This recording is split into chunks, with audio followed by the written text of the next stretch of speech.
Here's your wrestling news for April 6, 2022.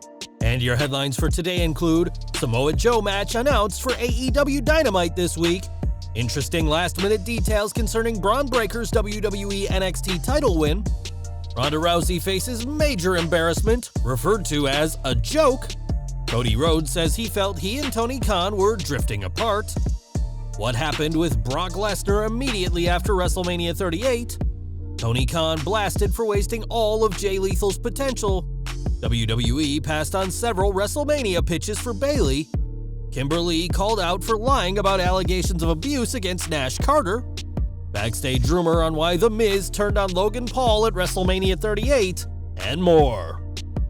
We're kicking off today with AEW, as tonight's episode will mark the first time that Samoa Joe will be on the company's programming, and he isn't wasting his time with getting in the ring. It's been announced by Tony Khan that Joe will face Max Caster of the Acclaim tonight in a qualifying match for the Owen Hart Foundation men's tournament. This will mark Joe's first match at all since NXT TakeOver 36 in August 2021, and his second match in over 2 years, and after so long away from the ring, we'll have to see how he deals with Caster during tonight's broadcast. Over to Raw, which saw Bron Breakker regain the NXT Championship from Dolph Ziggler, making history as the first man to win the NXT title on the main roster. After losing the NXT Championship to Ziggler a few weeks ago, it was reported that WWE was setting up a Breakker title victory on a much bigger stage, but that may not have been the Raw after WrestleMania.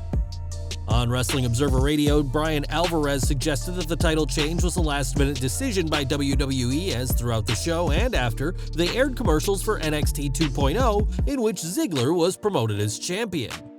Alvarez also said that the ads were especially odd as they promoted NXT as happening that night, i.e. Monday, when this week's show aired as normal on Tuesday.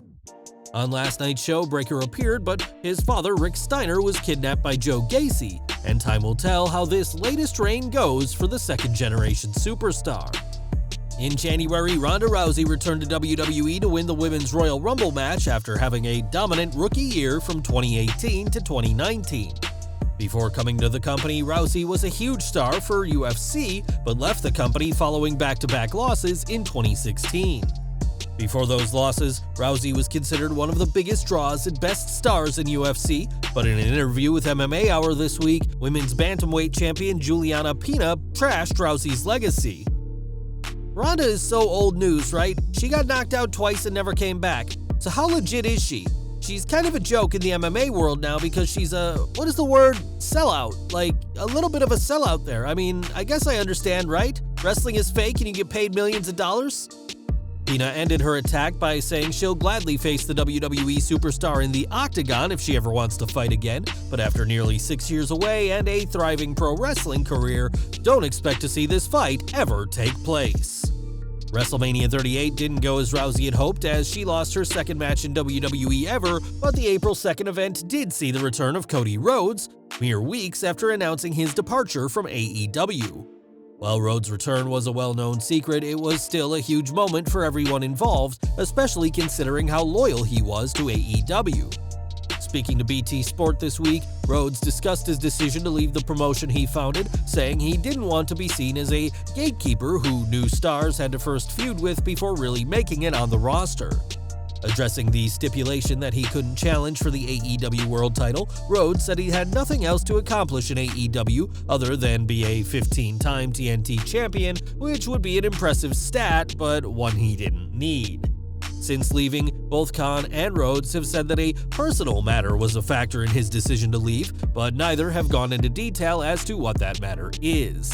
In this interview, Rhodes again refused to go into details, but said he has genuine respect for Khan, even though it felt like they were, quote, drifting apart in the latter weeks of AEW. Speaking about his relationship with others in AEW, Rhodes said he has nothing but love for the Young Bucks and Kenny Omega, refuting reports of tensions between the executive vice presidents.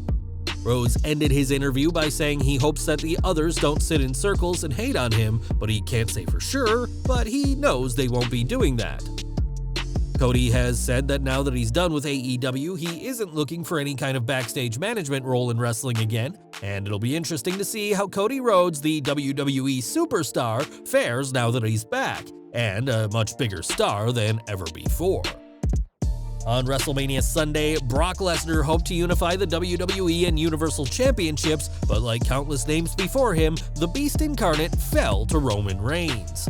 Lesnar's defeat at the hands of the Tribal Chief solidified Reigns' position as the unquestionable top name in WWE, and the former WWE Champion didn't appear on this week's Raw. We've now learned that there was never any plans for Lesnar to appear on the Red brand this week, as PW Insider reports. For those who have asked, Brock Lesnar was not backstage at Raw last night. We were told he flew back home almost immediately after WrestleMania concluded on Sunday. Flying back to his home in Canada, it's unclear what Lesnar will do next after being a semi-regular on-screen character since his return at SummerSlam 2021.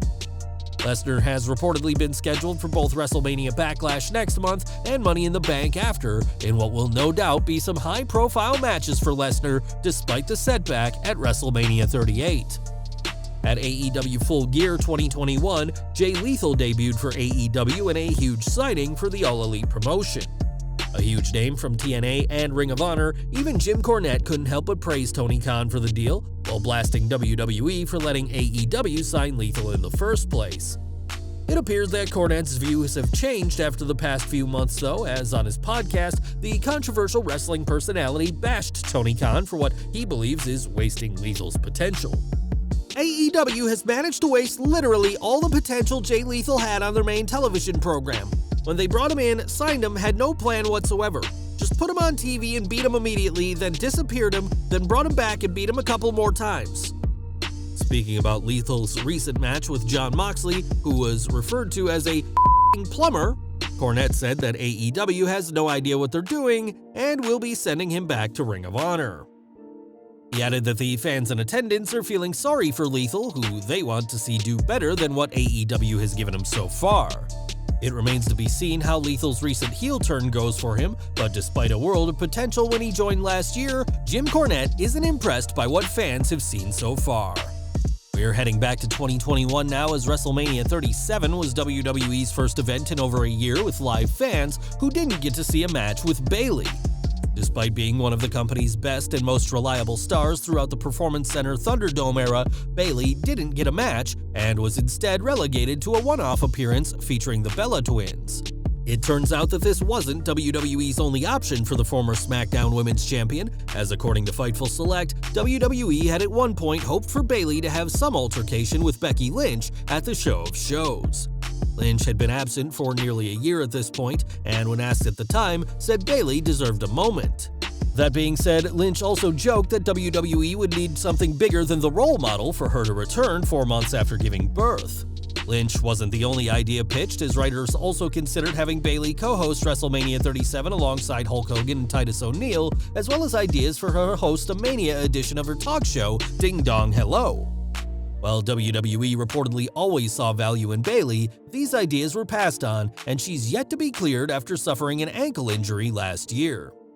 The ankle injury forced Bayley to miss appearing at this year's WrestleMania, so perhaps WrestleMania 39 will be Bayley's chance to shine on the grandest stage of them all. For the past week, NXT superstar Nash Carter has faced accusations of abuse by his wife and fellow wrestler, Kimber. These accusations came out ahead of Carter's appearance at NXT Stand and Deliver, and yesterday we reported on the photos which Lee claims proved her husband's alleged allegations. Now, Kimber has got a response from the wife of Wes Lee, Carter's tag team partner, and has given more information on the situation. Wes's wife, who goes by Queen E. Marie on social media, tweeted that Nash has been living with her and Wes for months, ever since Lee allegedly checked herself into a hospital. It's added that it's Nash who's been the victim of abuse, albeit mental abuse and not physical as Lee has claimed, and said that Nash has been trying to avoid her after going to one therapy session together. Marie also shared a screenshot of Kimber's profile, which showed that the Impact star had blocked her on Twitter and questioned if Lee will try and stop her from revealing anything else. In subsequent tweets, Marie said that her close friend is being dragged under the bus for something she claims he didn't do, which is why she's speaking out in his defense. Marie later posted a photo of herself with Nash and Kimber at their wedding, in case anyone doubted that she knew the couple closely. This is a very messy situation, and Lee has now shared a disturbing photo of her husband in which Nash Carter can be seen giving a Nazi salute with a mustache resembling Adolf Hitler. Saying that this is the kind of person Nash Carter is, Kimber added that both he and his family have made countless anti-LGBTQIA+ remarks, but that she's kept quiet due to mental abuse. Nash Carter hasn't publicly addressed these allegations, and neither have WWE, but this situation continues to get messy, and we can only hope for a peaceful resolution soon. And we're ending today with WrestleMania 38 as Logan Paul teamed with The Miz to defeat the Mysterios last Saturday, but the night did not go well for the boxing YouTuber. After the match, Paul was attacked by The Miz, who laid him out with a skull-crushing finale, but Paul wasn't around on this week's Post-Mania Raw. On the latest Wrestling Observer Radio, Dave Meltzer explained why this betrayal happened, saying that when Paul signed a deal with WWE to do the angle, both sides agreed that the YouTuber would be a babyface once the angle is over. Miz betraying Paul certainly seems like the start of a feud between the two, but there's been no word yet on when, if ever, Paul will return to the company. After beating the Mysterios at WrestleMania and plenty of controversy before stepping foot in WWE, it may be difficult for the company to push Logan Paul as a good guy, but that won't stop WWE when Paul eventually returns. Well guys, that's our news for today. Please share your comments below. Also hit the like button, subscribe to our channel, and hit the bell icon to receive all notifications. And as always, thanks for watching.